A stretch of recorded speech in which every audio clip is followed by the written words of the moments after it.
साल 2015 भारतीय सिनेमा के इतिहास का एक ऐसा साल जिसने पूरे देश को एक ही सवाल के साथ छोड़ दिया था। कटप्पा ने बाहुबली को क्यों मारा?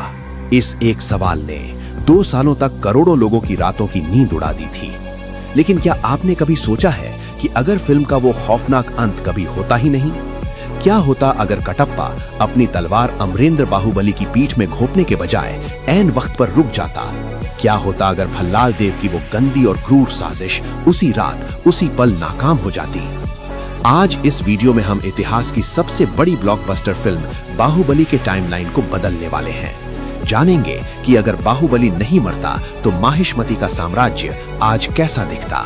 चलिए फ्लैशबैक में चलते हैं। राजमाता शिवगामी के आदेश पर कटप्पा बाहुबली को मारने के लिए निकलता है। भल्लाल देव के सैनिक बाहुबली पर हमला करते हैं और बाहुबली अकेले उनसे लड़ रहा है। ओरिजिनल फिल्म में जब बाहुबली थक जाता है तब कटप्पा पीछे से वार करता है, लेकिन हमारे इस ऑल्टरनेट यूनिवर्स में जैसे ही कटप्पा तलवार उठाता है, बाहुबली मुड़कर मुस्कुराता है और कहता है, मामा, जब तक आप मेरे साथ हैं मुझे मारने वाला पैदा नहीं हुआ। ये सुनते ही कटप्पा की आत्मा कांप जाती है।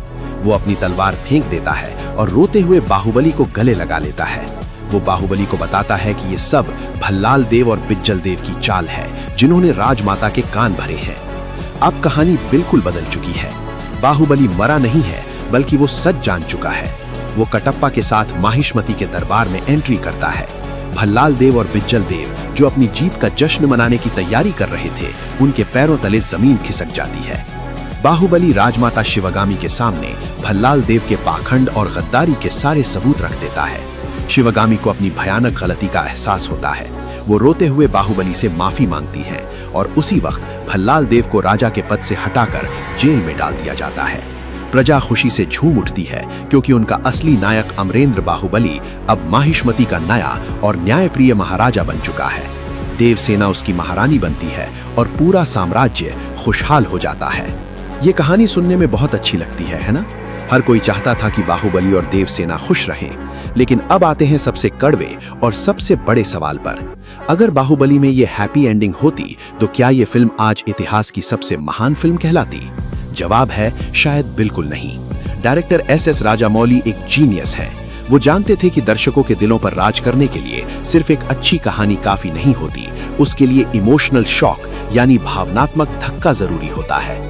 अगर बाहुबली उस रात नहीं मरता तो कटप्पा ने बाहुबली को क्यों मारा का वो कल्ट सस्पेंस कभी पैदा ही नहीं होता। इंटरनेट पर 2 साल तक चले वो लाखों मीम्स, वो थ्योरीज, वो क्रेज, सब कुछ खत्म हो जाता। पार्ट 2 के लिए जो दीवानगी थी वो आधी भी नहीं रहती। सच तो ये है कि बाहुबली की उस अधूरी कहानी और उस दर्दनाक मौत ने ही इस फिल्म को अमर बनाया है। तो दोस्तों, कभी कभी किरदारों का मरना कहानी को जिंदा रखने के लिए बहुत जरूरी होता है। आपको क्या लगता है? क्या राजामौली का बाहुबली को मारना सही फैसला था, या आप मेरी इस नई हैप्पी एंडिंग वाली कहानी से खुश हैं? अपनी राय मुझे कमेंट सेक्शन में जरूर बताएं। अगर वीडियो में मजा आया हो तो इसे लाइक करें, अपने फिल्मी दोस्तों के साथ शेयर करें और ऐसे ही धमाकेदार व्हाट इफ वीडियोस के लिए हमारे चैनल को अभी सब्सक्राइब करें। मिलते हैं अगले वीडियो में, तब तक के लिए जय माहिष्मती।